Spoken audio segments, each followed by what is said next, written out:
Here, the head coach of the Cavaliers, Dane, Damron. Coach, coming off a big win at Tusculum, 13-10, double overtime victory. But it's got to be good for you and your players to finally play a home game. I know a lot of people in the community have been looking forward to this. Yeah, we expect to have a good crowd. We're very excited to be where we're standing right now. Half the teams in the country aren't 1-0.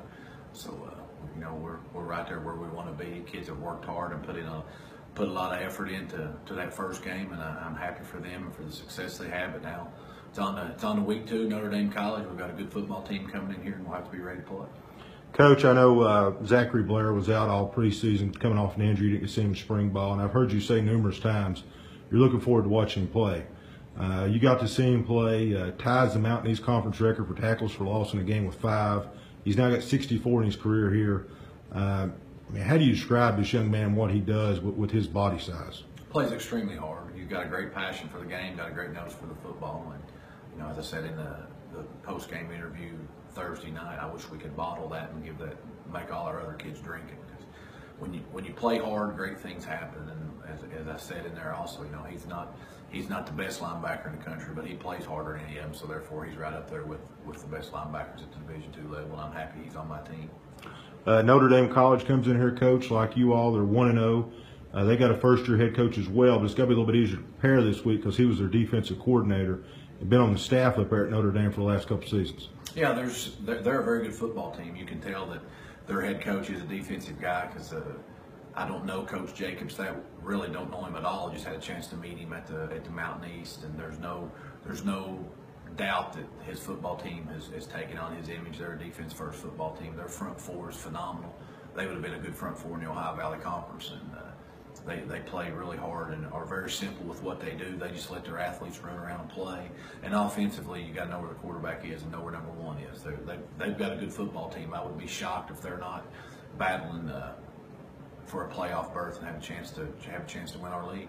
You talked about number 1. That's Emmanuel Smith. He's the offensive player of the week. So we got a battle of player of the weeks here in the Mountain East Conference. Had over 100 yards, 3 scores last week. And then they've got the reigning MEC freshman here at tailback, and then Malik Grove at quarterback. Pretty explosive offensive unit, and another tough test for your defense this week. No doubt. They're very good. They do a great job of getting their athletes in space and not very complicated in what they do, and I think that's why they're able to play so fast and do what they do. Their quarterback is a great distributor of the football. Offensive line they do what they do pretty good. So it's going to be a tough test. They're a really good football team.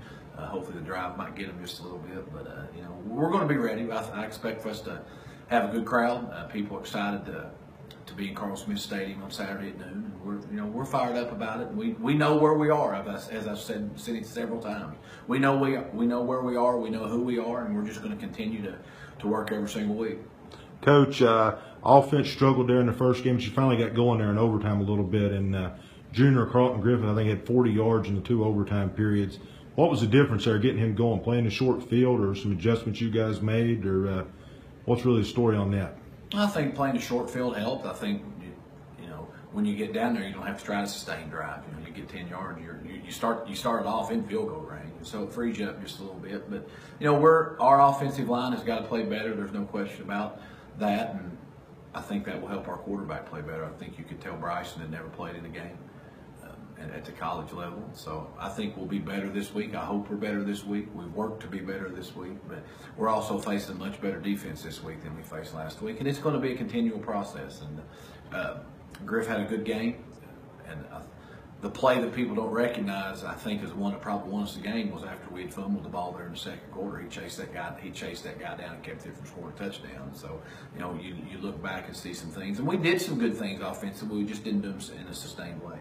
4 interceptions last week, Coach, and you had a freshman get the first one of his collegiate career in Lovelace. How happy was that young man when he came to the sideline? He was pretty happy. He's pretty happy. Probably not as happy as I was, considering I got a penalty for being out on the field celebrating with him. But the name of the game in defense is taking the ball away. You got to keep him out of the end zone and take the ball away. And Coach Boyd and his staff did a great job of getting them prepared to do that, because we really didn't know for sure what we were going to see offensively with them having a new staff, no film to really go off of. So our kids were prepared, played extremely hard, and made plays when we needed to.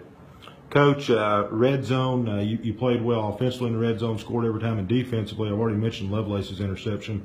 Red zone offense and defense key to that game. Your thoughts on that? Is that something you guys work on, or just your view on that. Yeah, we work on it every day.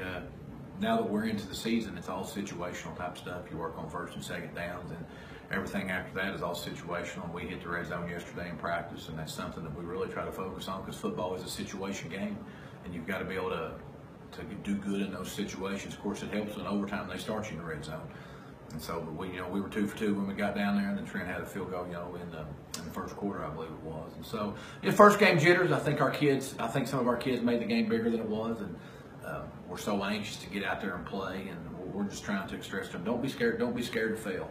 Because if you're scared to fail, you're not going to cut yourself loose, and that's what we got to do. Like I've said numerous times, we know where we are. We know what we got to do. But we just got to make sure our kids understand. Go play full speed. Play full speed, and great things will happen.